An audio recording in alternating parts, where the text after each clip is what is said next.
All right, this is kind of a different story. We don't hear much from the Australian Press Club, the National Press Club of Australia, here in this show. So big shout out to our Aussie audience. And we do have some Aussie audience members, some Aussie dissidents. So this one is for you. Francesca Albanese, UN Special Rapporteur for the Occupied Palestinian Territory, addressed the National Press Club of Australia on why previous approaches to the Israel-Palestine conflict have been unsuccessful. And she also makes her case to the roomful of journalists why we need to recenter our common humanity in the discourse around these issues, around this one particular most urgent issue, especially. So here's kind of a little overview of what she said. This is a minute that I thought represents her argument pretty well. And oddly enough, she makes the exact points that Russell and I made about how Zionism and Judaism are being very cynically conflated in a way that actually endangers, not emboldens, but endangers many Jewish people who don't support the Israeli policy. So there's a little brief minute of her speech to give you an idea what this was about. If in 75 years' time the international community has still to realize what the Nakba is, here is what it is, televised under our watch.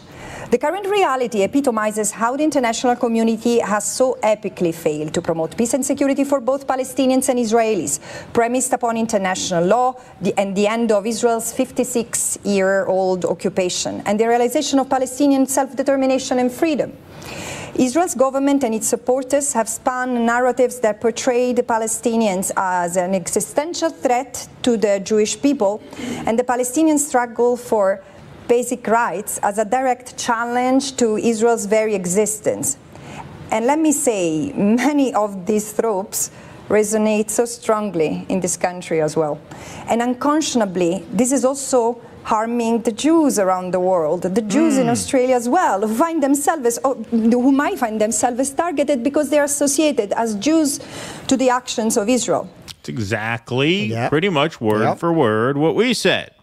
Yep. That you're not emboldening Jews, you're not empowering Jews, you're actually endangering Jews by putting out there that all Jews support what Israel is doing right now, because most people oppose what Israel is doing right now.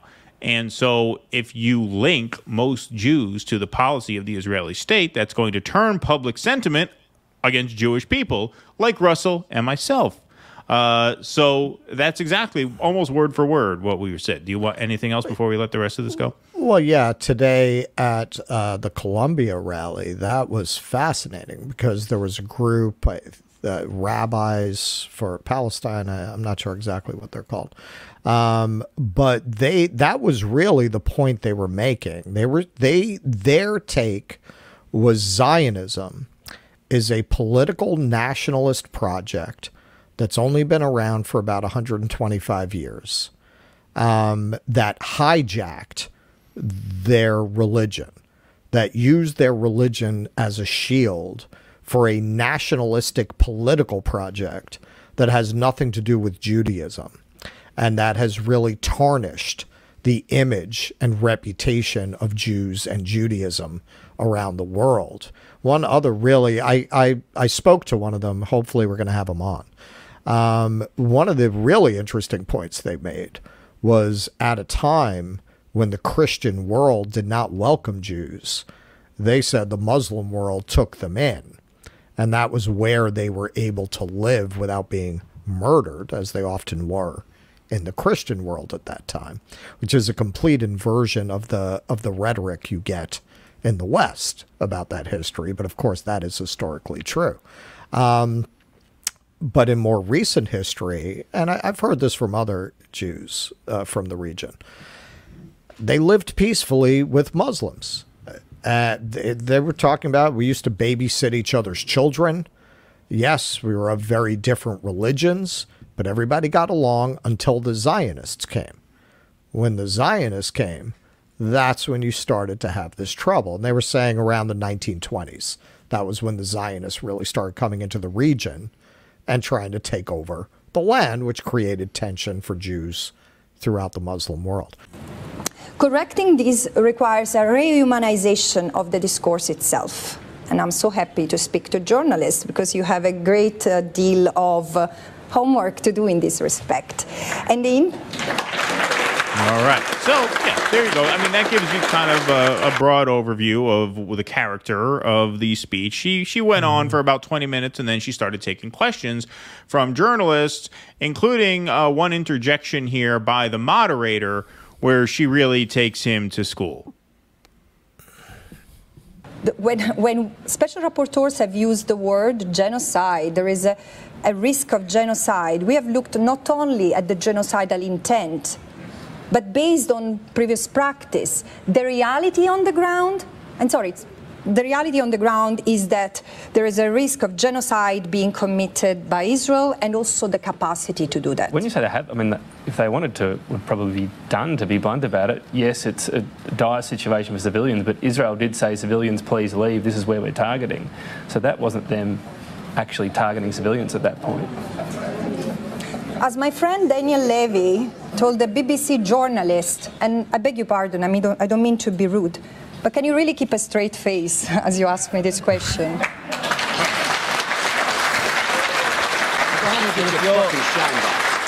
will answer. If you're asking civilians... I will answer the question. I will answer the question. Okay. There is nowhere to go. Because for those who are not familiar with the Gaza Strip... leave barrel. Yeah, exactly. And just to remind, I mean, it's right in front of your face, everybody, but this is a room full of journalists. Right. She has to answer this question to a journalist. It says right behind her, National Press Club of Australia. The guy says, well, if they were committing a genocide, wouldn't they have done it already? I mean, we've gotten, without calling out specific audience members or former audience members, shall we say, people are like, well, if they were going to commit a genocide, they'd have done it already. Yeah. You're aware that the Holocaust took more than 4 weeks, right? You understand that took some years, right? They're on pretty good pace to commit what we would call a genocide here in the sane community. Right. And so it's just amazing that he would even ask that. But yeah, she shuts him down pretty well, as you could already tell. It's a 300 square kilometers piece of land. Inhabited, it's the most crowded place on earth. And it has been, when I say carpet bombed, this is what 6,000 bombs per week do to an area which is so crowded. And this is why a war was not the response. But you know what, Tom? We already knew, because this is the sixth war that Israel has waged against Gaza. There was one in 2008, 2009, 2012, 2014, 2021, 2022. Already 1,000 people had been killed, including 1,000 children. How did diminish the influence of Hamas over the people under blockade, and how it diminished the capacity of harm Israelis? It's another great point. There have been 6 wars. There was a war in 2021. We covered it on our audio show. Did that neutralize Hamas? Apparently not. Apparently not. Have they gotten any closer to eliminating their quote-unquote enemy? Apparently not. Once again, this is the thing Russell always brings up, and it's a line that I always try to get right, but never do.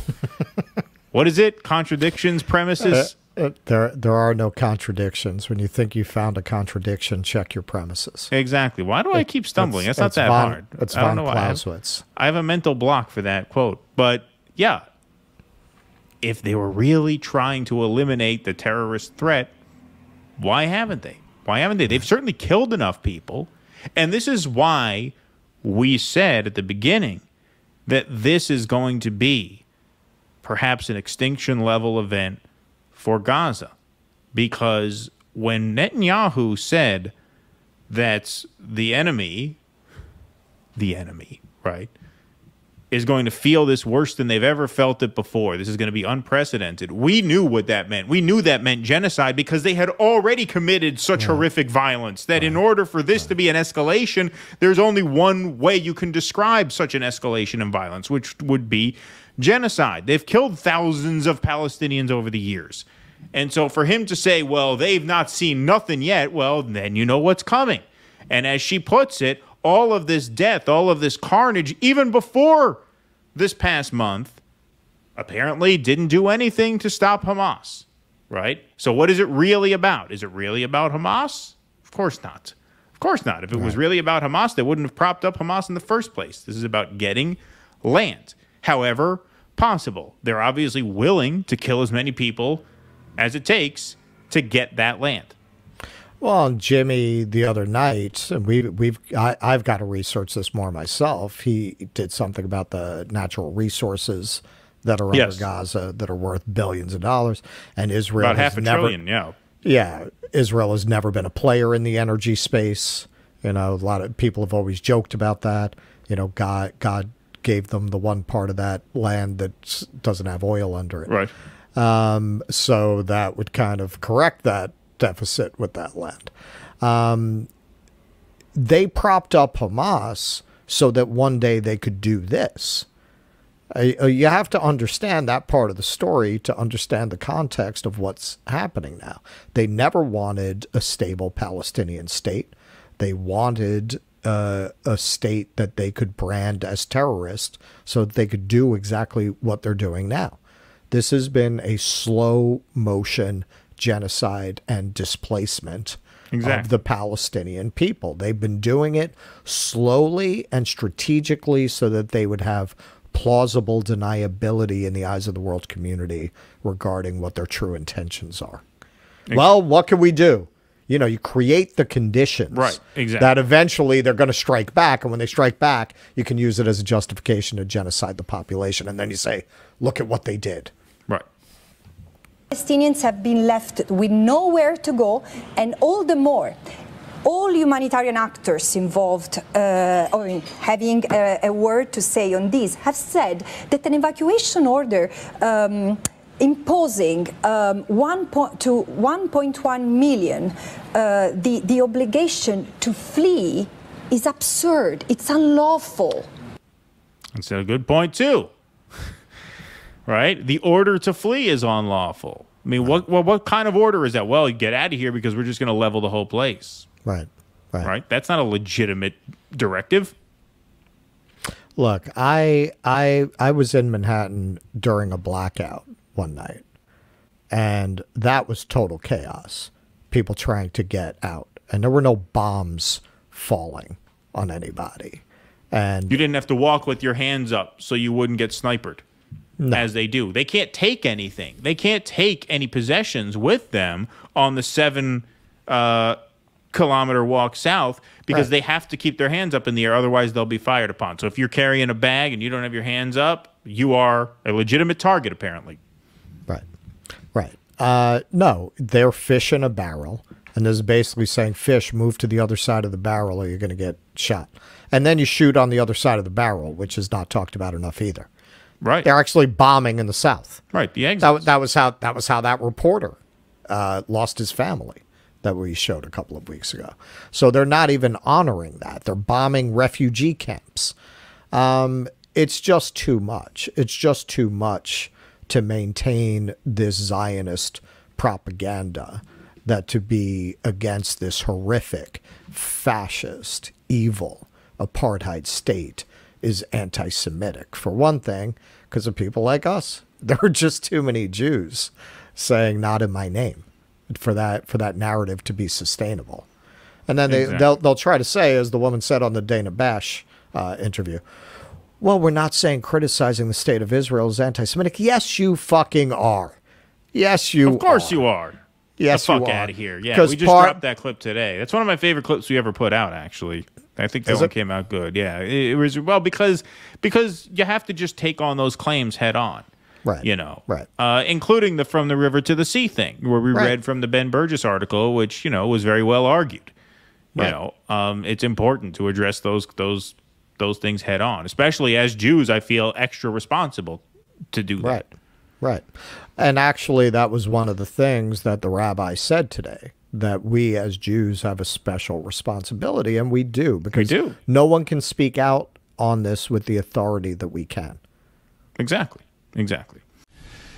Please clap.